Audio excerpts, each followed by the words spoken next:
Hello friends, कैसे हैं आप सब दोस्तों। आज के इस क्लास में हम लोग स्वतंत्रता दिवस से संबंधित संपूर्ण फैक्ट को कवर करेंगे तथा क्वेश्चन आंसर टेस्ट भी लगाएंगे। तो क्लास को लास्ट तक जरूर कीजिए फ्रेंड्स, क्योंकि हमने काफ़ी मेहनत से ये वीडियो आपके लिए बनाया है ताकि बिल्कुल आसान भाषा में आपको समझ में आ जाए। तो चलिए फ्रेंड्स, बिना किसी देरी के हम लोग शुरू करते हैं। प्रश्न नंबर 1 है, 15 अगस्त 2024 को कौन सी स्वतंत्रता दिवस यानी कि आज़ादी मनाई गई है?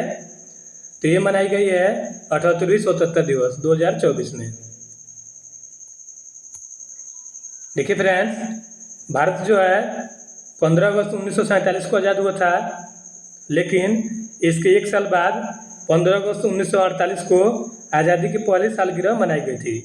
इस तरह से जो है एक साल बाद जो है वर्षगांठ मनाने की वजह से 2024 में 77वीं वर्षगांठ मनाई गई है, लेकिन आज़ादी जो है 78वीं मनाई गई है। इस बात का ध्यान रखिएगा। देखिए 1948 से 2024 तक देखा जाए तो इस साल यानी कि 2024 में भारत आज़ादी की 77वीं सालगिरह यानी कि वर्षगांठ मना रहा है, लेकिन भारत को आज़ाद हुए 78 साल हो गए हैं और 2024 में भारत 78वां आज़ादी का जश्न मना रहा है। प्रश्न नंबर 2 है, 15 अगस्त 2024 को स्वतंत्रता दिवस की कौन सी वर्षगांठ मनाई गई है? ये मनाई गई है 77वां। देखिए फ्रेंड्स, 2024 में स्वतंत्रता दिवस की थीम विकसित भारत है। इस बात का ध्यान रखिएगा, इसको स्टार लगा लीजिए, आपके आगामी परीक्षा के लिए काफ़ी महत्वपूर्ण है। प्रश्न नंबर 3 है, स्वतंत्रता दिवस 2024 की विषय वस्तु यानी कि थीम क्या है? तो यह है विकसित भारत। भारत को अंग्रेजों से किस दिन आज़ादी मिली थी? 15 अगस्त 1947 को भारत को अंग्रेजों से आज़ादी मिली थी, यानी कि भारत को आज़ाद हुए 78 वर्ष हो गया है। भारत जो है 78वां आज़ादी का संस्करण मनाया है 2024 में। 15 अगस्त 1947 को सर्वप्रथम किसने भारत के स्वतंत्र होने की घोषणा की थी? लॉर्ड माउंटबेटन ने 15 अगस्त 1947 को सर्वप्रथम भारत के स्वतंत्र होने की घोषणा की थी। आइए फ्रेंड्स, लॉर्ड माउंटबेटन के बारे में जान लेते हैं। लॉर्ड माउंटबेटन जो है फ्रेंड्स ब्रिटिश भारत के अंतिम वायसराय और स्वतंत्र भारत के प्रथम गवर्नर जनरल थे। लेकिन यहाँ पे कंफ्यूज मत होइएगा फ्रेंड्स, स्वतंत्र भारत के प्रथम और अंतिम भारतीय अगर पूछेगा अंतिम भारतीय गवर्नर जनरल तो ये हो जाएंगे चक्रवर्ती राजगोपालाचारी। प्रश्न नंबर 6 है, प्रत्येक वर्ष 15 अगस्त को लाल किले के प्राचीर से किसके द्वारा ध्वजारोहण किया जाता है? ये किया जाता है प्रधानमंत्री के द्वारा। दिल्ली के लाल किले से प्रत्येक 15 अगस्त को प्रधानमंत्री जो है ध्वजारोहण करते हैं। आइए फ्रेंड्स, स्वतंत्रता दिवस और गणतंत्र दिवस में अंतर जान लेते हैं। 15 अगस्त 1947 को भारत आज़ाद हुआ था, इसलिए 15 अगस्त को स्वतंत्रता दिवस यानी कि इंडिपेंडेंस डे मनाते हैं। और प्रत्येक 15 अगस्त को स्वतंत्रता दिवस पर भारत के प्रधानमंत्री लाल किले पर ध्वजारोहण करते हैं।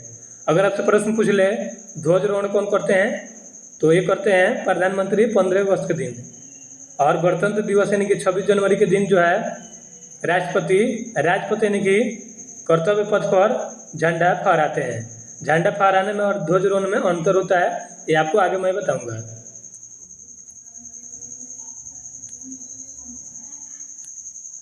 देखिए फ्रेंड्स, प्रत्येक 26 जनवरी को राष्ट्रपति झंडा फहराते हैं तथा 26 जनवरी 1950 को ही संविधान लागू हुआ था, इसलिए 26 जनवरी को प्रत्येक साल गणतंत्र दिवस यानी कि रिपब्लिक डे मनाते हैं। वही बात करें 15 अगस्त की, तो 15 अगस्त को प्रधानमंत्री ध्वजारोहण करते हैं। और 15 अगस्त को देखिए 15 अगस्त 1947 को भारत आज़ाद हुआ था, इसलिए प्रत्येक 15 अगस्त को स्वतंत्रता दिवस मनाते हैं। अनुच्छेद 19 के तहत भारत के सभी नागरिकों को झंडा फहराने का मौलिक अधिकार है। इसको स्टार लगा लीजिए फ्रेंड्स, क्योंकि परीक्षा में कई बार प्रश्न पूछा है कि किस अनुच्छेद के तहत सभी नागरिकों को झंडा फहराने का मौलिक अधिकार है। तो अनुच्छेद 19(1) के तहत भारत के सभी नागरिकों को झंडा फहराने का मौलिक अधिकार है। दोस्तों, चैनल पर नए हैं तो चैनल को सब्सक्राइब कर लीजिए ताकि इस तरह का वीडियो आपको सबसे पहले मिले। नेक्स्ट प्रश्न है, भारत में ध्वजारोहण किस दिन होता है? 15 अगस्त को भारत में ध्वजारोहण प्रधानमंत्री करते हैं। आइए फ्रेंड्स, ध्वजारोहण और झंडा तोलन यानी कि झंडा फहराने में अंतर जान लेते हैं। सबसे पहले ध्वजारोहण के बारे में जानेंगे हम लोग। 15 अगस्त यानी कि स्वतंत्रता दिवस के अवसर पर जब प्रधानमंत्री राष्ट्रीय ध्वज को लहराते हैं तो उसे ध्वजारोहण यानी कि फ्लैग होस्टिंग कहते हैं। इसको स्टार लगा लीजिए फ्रेंड्स। ये भी परीक्षा में कई बार पूछा गया है कि ध्वजारोहण यानी कि फ्लैग होस्टिंग किसे कहते हैं। तो जब देखिए, ये होता है हमारा तिरंगा, और इसमें जो है पहले यहाँ पर गांठ बंधा होता है, नीचे जो है तिरंगे का गांठ बना होता है, और रस्सी के द्वारा जब प्रधानमंत्री खींचते हैं तो यही गांठ ऊपर जाकर लहराने लगता है, तो इसे ही ध्वजारोहण कहते हैं। देखिए फ्रेंड्स, 15 अगस्त के दिन यानी कि स्वतंत्रता दिवस पर देश के प्रधानमंत्री ध्वजारोहण करते हैं, और 15 अगस्त को स्वतंत्रता दिवस के अवसर पर राज्यों में मुख्यमंत्री ध्वजारोहण करते हैं। इस बात का ध्यान रखेंगे। आइए फ्रेंड्स, झंडा तोलन या झंडा फहराने के बारे में जान लेते हैं। जब 26 जनवरी यानी कि गणतंत्र दिवस पर राष्ट्रपति तिरंगे को लहराते हैं तो इसे झंडा फहराना या झंडा तोलन यानी कि फ्लैग अनफर्लिंग कहते हैं। देखिए फ्रेंड्स, ये झंडा जो है हमारा पहले ही शीर्ष भाग पर गांठ बना होता है, और इसको राष्ट्रपति रस्सी से खींचकर इसको लहरा देते हैं। इसे ही फ्लैग अनफर्लिंग या झंडा फहराना कहते हैं। 26 जनवरी यानी कि रिपब्लिक डे पर राष्ट्रपति झंडा फहराते हैं तथा राज्यों में राज्यपाल झंडा तोलन या झंडा फहराते हैं।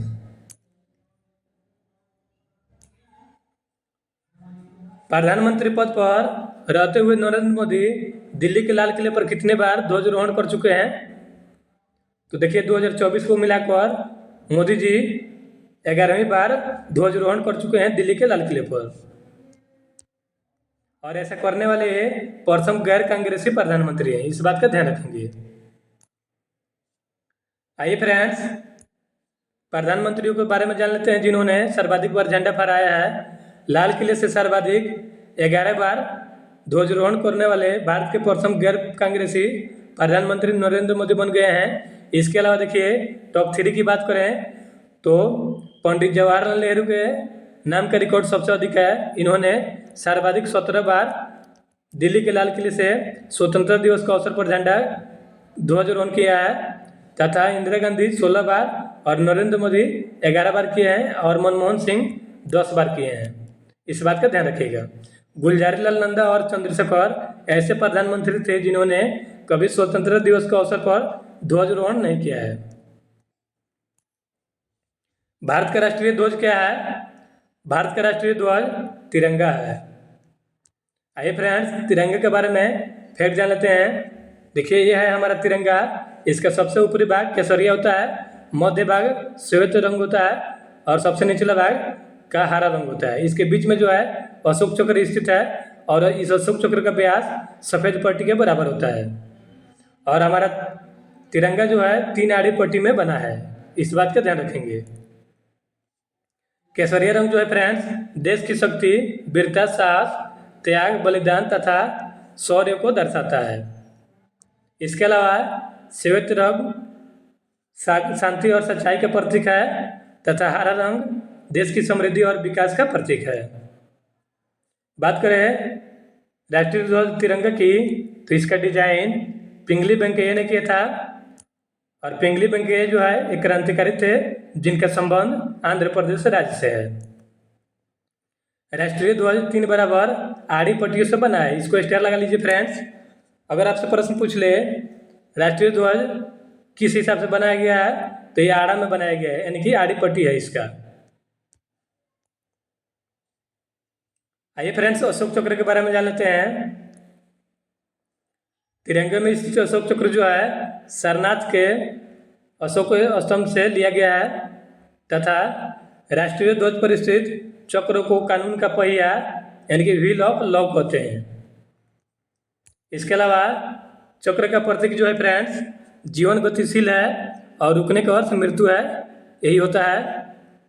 तथा चक्र का अन्य नाम धर्म चक्र और विधि चक्र है। चक्र में स्थित गहरा नीला रंग आकाश, महासागर और सार्वभौमिक सत्य को दर्शाता है। बात करें राष्ट्रीय ध्वज तिरंगे की, तो 1971 में अमेरिकी यान अपोलो 15 द्वारा भारतीय तिरंगा पहली बार अंतरिक्ष में गया था तथा संविधान सभा ने भारतीय राष्ट्रीय ध्वज को यानी कि तिरंगे को 22 जुलाई 1947 को अपनाया था। इसलिए प्रत्येक 22 जुलाई को झंडा दिवस मनाते हैं। भारतीय राष्ट्रीय ध्वज की लंबाई और चौड़ाई का अनुपात 3:2 है। अगर इसके विपरीत आपसे प्रश्न पूछ ले भारतीय राष्ट्रीय ध्वज की चौड़ाई और लंबाई का अनुपात कितना है, तो चौड़ाई 2 है और लंबाई 3 है। चौड़ाई लंबाई पूछेगा तो 2:3 हो जाएगा, लेकिन लंबाई और चौड़ाई पूछेगा तो 3:2 हो जाएगा। भारतीय ध्वज संहिता 2002 के तहत आम नागरिकों के लिए राष्ट्रीय ध्वज फहराने का अधिकार मिला है तथा इसके अलावा अनुच्छेद 19 के एक के तहत भी भारत के सभी नागरिकों को झंडा फहराने का अधिकार है। झंडा गीत देखिए, झंडा गीत जो है झंडा ऊंचा रहे हमारा की रचना श्यामलाल गुप्त पार्षद ने की थी। राष्ट्रीय गौरव अपमान निवारण अधिनियम 1971 के तहत जो है राष्ट्रीय ध्वज के अपमान या अपमान की रोकथाम सुनिश्चित की गई है तथा झंडे को जलाने, विकृत करने, विरूपित करने या कुचलने सहित जानबूझकर अनादर के रोक भारतीय गौरव अपमान निवारक अधिनियम 1971 के तहत की गई है। अगर कोई जानबूझकर झंडे को जलाता है तो उसको 3 साल की सजा राष्ट्रीय गौरव अपमान अधिनियम 1971 के तहत दी जा सकती है।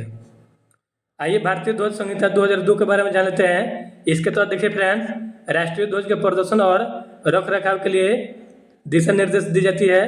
उन परिस्थितियों का विवरण जिनमें झंडा लहराया जा सकता है और किस तरीके से इसका सम्मान किया जाना चाहिए, ये सभी जो है भारतीय ध्वज संहिता 2002 का निर्देश है। और देखिए इसमें झंडे को फहराने और उतारने का प्रावधान शामिल है। और भारतीय ध्वज संहिता 2002 यह सुनिश्चित करते हुए कि इसे गरिमा और सम्मान के साथ प्रदर्शित किया जाए, यह सभी निश्चित करता है भारतीय ध्वज संहिता 2002। देखिए फ्रेंड्स, झंडा समिति के अध्यक्ष डॉक्टर राजेंद्र प्रसाद से जब झंडा को लहराते हैं यानी कि फहराते हैं तो सबसे पहले राष्ट्रीय गान जन गण मन अधिनायक को गाया जाता है। आइए फ्रेंड्स, झंडा के प्रतीक के बारे में जान लेते हैं। उल्टा झंडा फहराना संकट का प्रतीक होता है तथा सफ़ेद झंडा जो है संघर्ष विराम का चिन्ह होता है। इसके अलावा आधा झुका हुआ झंडा राष्ट्रीय शोक का प्रतीक होता है। इसको स्टार लगा लीजिएगा फ्रेंड्स, या स्क्रीनशॉट ले सकते हैं। देखिए फ्रेंड्स, लाल झंडा जो है ये क्रांति और खतरे का प्रतीक है।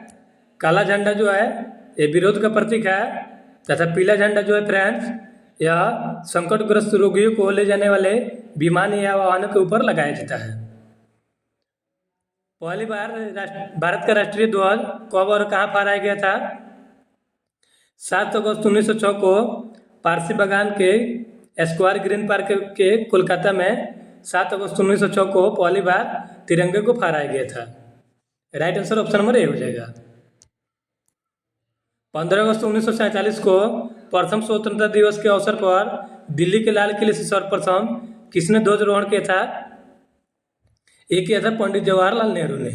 और इनके नाम का सबसे बड़ा रिकॉर्ड है, सर्वाधिक 17 बार स्वतंत्रता दिवस पर झंडा फहराने वाले भारत के प्रथम प्रधानमंत्री पंडित जवाहरलाल नेहरू हैं। स्वतंत्रता की पूर्व संध्या पर संसद भवन में आयोजित संविधान सभा में किसने ट्रिस्ट विथ डेस्टिनी टाइटल से ऐतिहासिक भाषण दिया था? ये दिया था पंडित जवाहरलाल नेहरू ने। भारत के राष्ट्रीय गीत वंदे मातरम को गाने की अवधि कितनी है? इसे गाने की अवधि 65 सेकंड है। और वंदे मातरम जो है, वंदे मातरम यह भारत का राष्ट्रीय गीत है, इस बात का ध्यान रखेंगे। भारत का राष्ट्रीय गीत वंदे मातरम है और इसे बंकिम चंद्र चटर्जी ने लिखा है और इसे संविधान सभा द्वारा 24 जनवरी 1950 को अपनाया गया था। इसे आनंद मठ से लिया गया है, इस बात का ध्यान रखेंगे। और सबसे पहले इसे 1896 में कोलकाता अधिवेशन में गाया गया था। भारत के राष्ट्रीय गान जन गण मन को गाने की अवधि कितनी है? इसे गाने की अवधि 52 सेकेंड है और इसे रविन्द्रनाथ टैगोर ने लिखा है। और देखिए फ्रेंड्स, जन गण मन जो है ये भारत का राष्ट्रीय गान है और इसे संविधान सभा ने 24 जनवरी 1950 को अपनाया था।